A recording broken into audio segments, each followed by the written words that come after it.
Le Journal de la Ville, le premier magazine de l'information provinciale.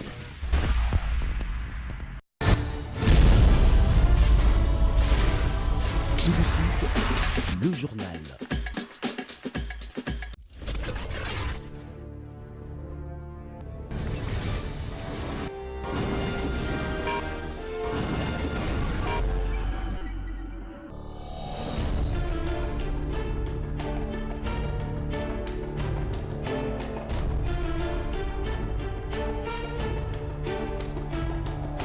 Trois titres font l'actualité de ce soir, madame, messieurs, bienvenue. Inauguration ce mardi 8 octobre par le chef de l'État Félix-Antoine Tshisekedi à Kalambo, à Bukavu, de la station de l'Institut international d'agriculture tropicale et du nouveau bâtiment qui abritera un laboratoire de pointe en matière de biotechnologie. Le conseiller principal de Moïse Katumbi, Salomon Idi Kalonda, a enfin reçu son passeport biométrique. Ses proches de l'opposant Katumbi n'étaient pas rentrés en compagnie de son patron le 20 mai dernier au pays après 3 ans passés en exil.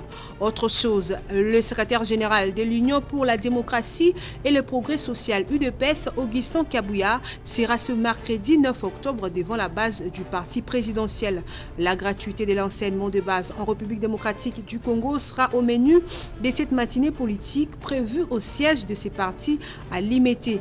D'autres questions politiques d'actualité, notamment la composition de cabinet ministériel des ministres UDPS, seront également abordées. Voilà tout pour les titres. Encore une fois, bienvenue dans ce journal. Le président de la République, Félix-Antoine Tshisekedi, a tenu un meeting populaire le lundi 7 octobre 2019 à la place de l'Indépendance à Bukavu en disant qu'il est prêt à mourir pour qu'il y ait le retour définitif de la paix dans l'est du pays en proie aux groupes armés. Notre combat sera celui de vous apporter la paix, une paix définitive nécessaire pour la stabilité de notre pays. Lorsque nous étions en campagne, j'avais mis en avant dans les thèmes de ma campagne comme priorité le bien-être de l'homme congolais qui commence d'abord par les défis de la paix. Je suis conscient de souffrances qui sont les vôtres.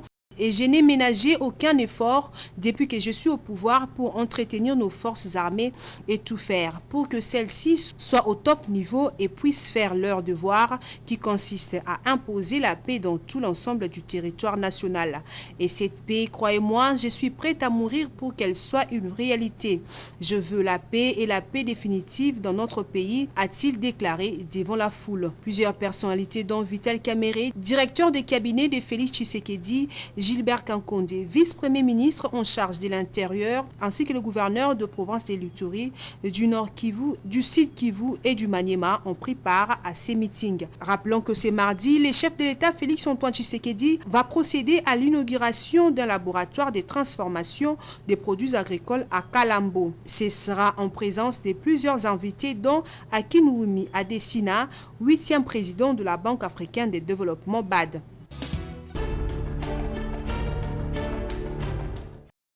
Des réactions ne cessent de tomber en rapport avec la marche du comité laïque de coordination prévue le 19 octobre prochain pour dénoncer l'impunité et l'impuissance de la justice congolaise.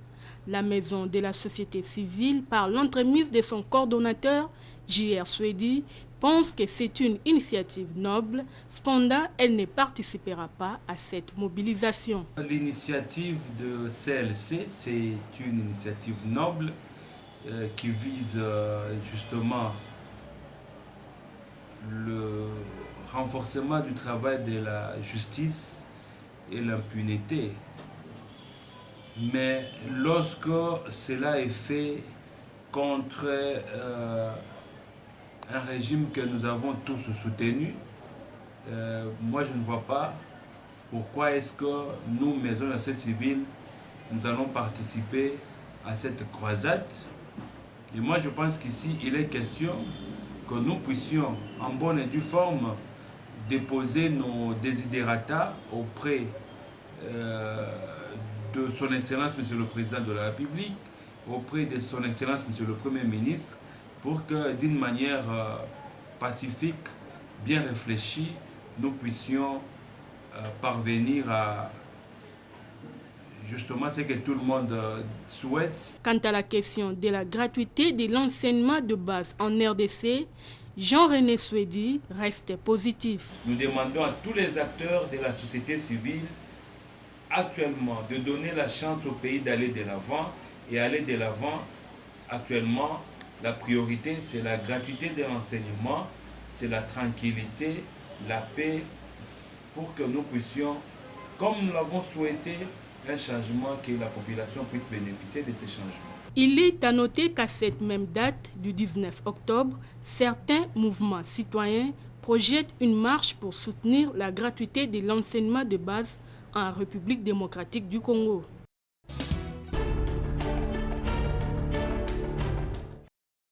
Boni Kiamunga, président de la majorité populaire, félicite les présidents de la République pour l'effectivité de la gratuité de l'enseignement de base en République démocratique du Congo et invite par la même occasion la population congolaise à soutenir ces projets. La gratuité est devenue effective sur toute l'étendue de la République démocratique du Congo. Ça, c'est vraiment grâce que nous avons eu un chef de l'État qui a pensé aux parents, aux enfants.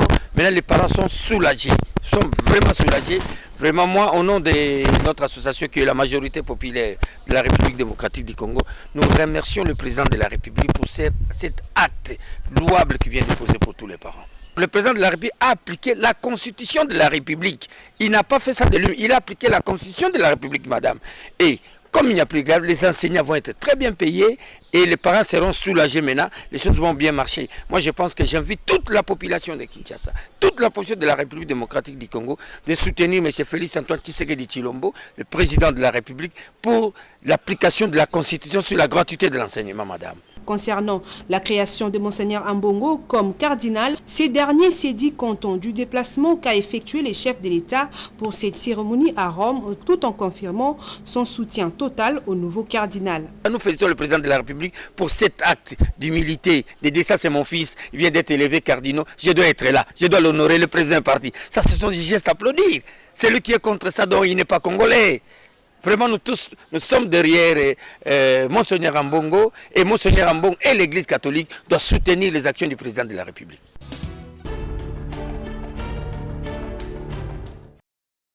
Gratuité de l'enseignement en République démocratique du Congo, Jean Mangalibi, coordonnateur des Amis de la Nature et grand défenseur de la cause de l'éducation, soutient la gratuité et dit ne pas comprendre la position de tous ceux-là qui sont contre. Moi, je crois qu'aujourd'hui, si on a des autorités qui font un effort pour faire appliquer la loi, nous devons tous les accompagner. Étant donné la gratuité, c'est dans notre Constitution. Moi, je soutiens les mouvements citoyens qui veulent marcher pour soutenir. Et moi, je crois quelque part là, il y a, j'essaie de le dire, le président doit arriver quand même à taper sur la table. Parce qu'on ne peut pas accepter qu'on prenne une décision qui est dans la Constitution. Les mêmes personnes qui n'étaient pas d'accord par rapport aux élections disent non, nous on s'oppose. Tout le monde doit appliquer la gratuité. D'un soutien à un autre, Jean Mangalibi soutient aussi la marche du CLC, surtout en ce qui concerne la lutte contre l'impunité et la corruption. Mais sincèrement, moi je peux que les encourager et les soutenir. Hein. Tu vois, parce qu'aujourd'hui on a besoin de l'argent. 15 millions, les budgets de 7 milliards. Tu comprends, si on ajoute combien 3 zéros, on sera à 15 milliards. Quand on divise par 2, on sera à combien à 7,5 millions. Pour dire que si 1000 personnes détournées, 15 millions, on a pratiquement 15 milliards. Sincèrement, je les soutiens à 100%. Il faut qu'ils les fassent. Il faut que les personnes qui sont impliquées dans ça, si on doit les arrêter, on doit les arrêter.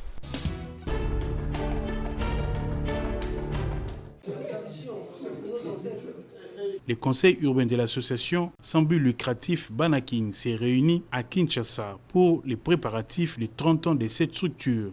Créé le 8 octobre 1989, cet ASBEL va célébrer son 30e anniversaire ce mardi déjà, raison pour laquelle les membres du conseil urbain s'attellent déjà aux grands préparatifs. Sur la liste des activités marquant les 30 ans, un grand rassemblement des Quinoises et Quinoises est prévu et une messe en mémoire de ceux qui sont déjà morts. Nous allons d'abord penser aux nôtres qui nous ont quittés, qui ne sont plus avec nous. Il y a une messe qui est prévue. Une messe en mémoire de ceux qui nous ont quittés. Et à part ça, il y aura aussi une rencontre de presque de tous les membres. C'est pourquoi nous faisons appel aux autres qui ne sont pas encore informés que Banakin est déjà en marche, qu'ils nous rejoignent pour que nous puissions vivre ensemble comme nous avons l'habitude. Les syndicats des intérêts des Quinois signent et persistent que Banakin est une et indivisible. Banakin est une et indivisible. Banakin a connu plusieurs secousses dans l'époque. Au moment où je vous parle ici, il n'y a rien. Il n'y a rien de grave, il n'y a rien de... Je ne peux même pas répondre sur une chose qui n'existait pas pour nous. Nous sommes là pour redynamiser l'association, c'est tout. Somme toute, ces activités entrent dans la ligne droite de la redynamisation de cet ASBEL et un coup d'éclat à son image. L'ASBEL Banakin fait appel à tous ses membres de partout de pouvoir rejoindre les bateaux à l'occasion de cette grande fête.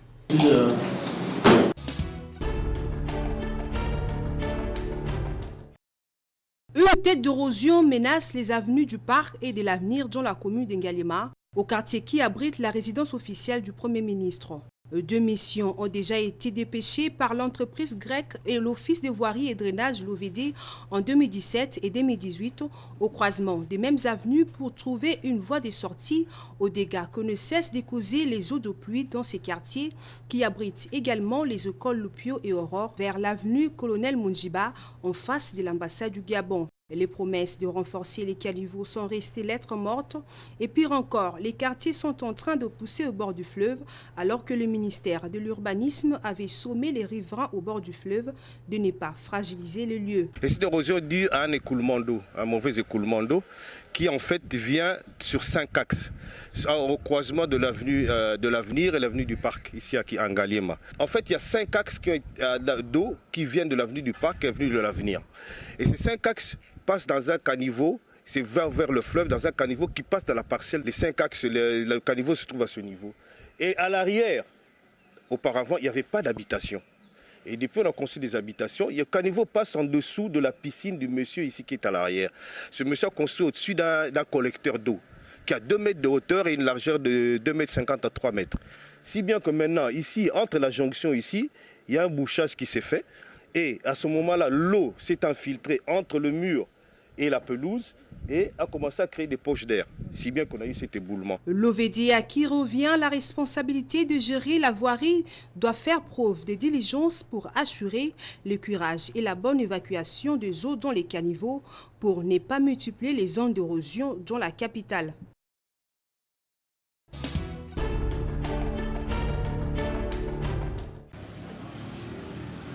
La difficulté en eau dans la ville de Kinshasa devient de plus en plus récurrente et générale. En Ngiringiri, précisément sur l'avenue Pinzi, au quartier Panzi, la population éprouve la peine pour s'approvisionner en eau. Sur la même avenue, l'eau jaillit du côté droit, mais surtout dans quelques parcelles seulement. Face à cette situation, les habitants du quartier ont exprimé leurs inquiétudes en se posant plusieurs questions liées sur la vie quotidienne.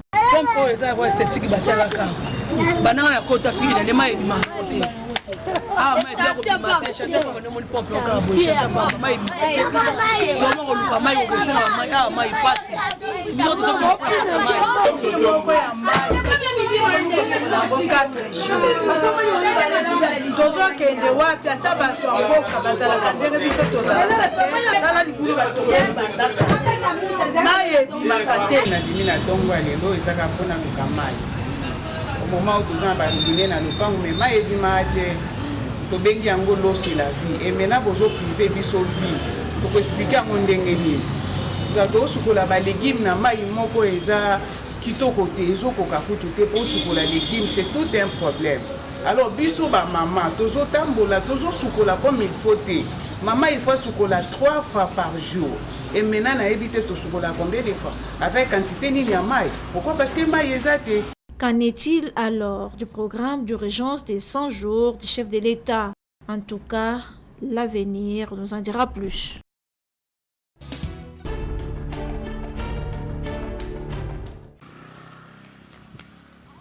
En marge de la première édition de la Coupe d'ambassadeurs de taekwondo qui se tiendra du 9 au 11 octobre à Maïcha Park, l'entente de taekwondo de Kinshasa-Est se prépare déjà en conséquence. Internée au quartier Rigini dans la commune de Lemba, l'entente de Kin-Est avec ses 24 athlètes travaille de nouvelles techniques en vue d'une victoire lors de ces championnats. Sorti victorieux au championnat du Congo, le président de cette entente est plus que rassuré pour une réussite totale. Nous sommes là pour la victoire, d'ailleurs nous sommes habitués, nous sommes les tenants du titre.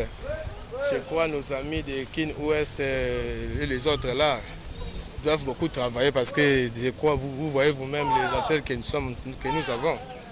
Nous avons le meilleur de la RDC, donc la coupe là, ça va nous appartenir, nous allons l'amener à Kin-Est.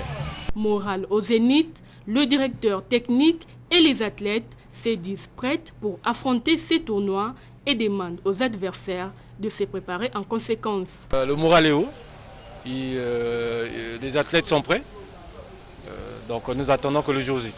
On ne sous-estime personne, ça c'est en gros.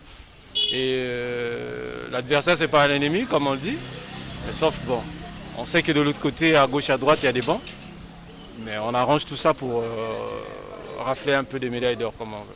Il doit se préparer en conséquence parce que je suis vraiment en forme. Je crois bien que je vais faire ce qui n'est jamais fait au Congo. Et je crois bien que je serai la meilleure. Au total, 7 ententes participeront à cette première édition de la Coupe d'ambassadeurs qui débutera, sauf imprévu, ce mercredi 9 octobre à Kinshasa.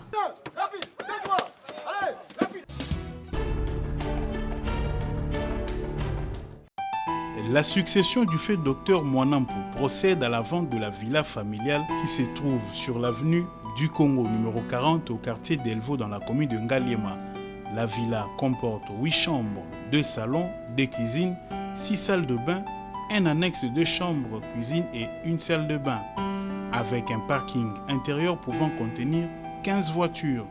Pour plus d'informations, veuillez contacter le numéro ci-après 081 81 390 96 09 93 051 487.